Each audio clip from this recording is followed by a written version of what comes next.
prestigious international and national human rights organizations have issued several reports about well-documented human rights violations in the Ogaden region and elsewhere in Ethiopia by the current Ethiopian government.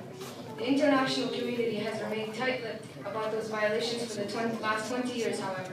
Nevertheless, the few human rights activists from Ogaden around the world would not give up hope for the international community's help to force Ethiopia to honor its commitment to accepting human rights principles. Article 3 of the Universal Declaration of Human Rights proclaims that right to life, liberty, and security of persons under Geneva Conventions of August 1949 and protocols additional to the Geneva Conventions.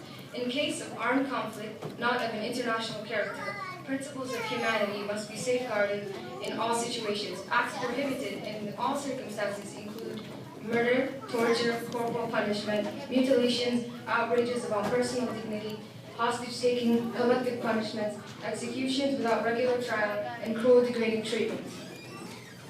Nevertheless, contrary to the spirit and the letter of the international human rights instruments ratified by Ethiopia, the Ethiopian armed and security forces have carried out systemically extra-legal, arbitrary, and summary executions throughout Ogadenia with impunity. There are many cases that illustrate the above assertions, and anyone who wants proof can visit refugee camps in the remaining countries where there are many uncared and forgotten innocent civilians who are the victims of all these human rights violations.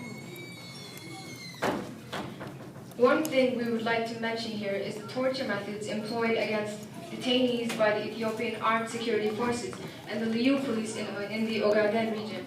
Few among them are victims that are burned with cigarettes, deprivation of sleep and food.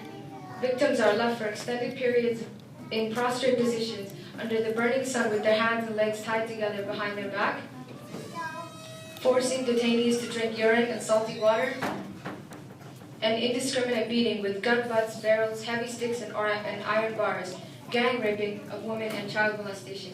But to our surprise, despite all these violations of human rights and all these abuses going on in Ogadenia, there are still some Somalis who do not care or perhaps ignore these tragic incidents in the heartland of Ogadenia, where there are thousands of detainees that are still kept in Nazi and Stalin-style jails.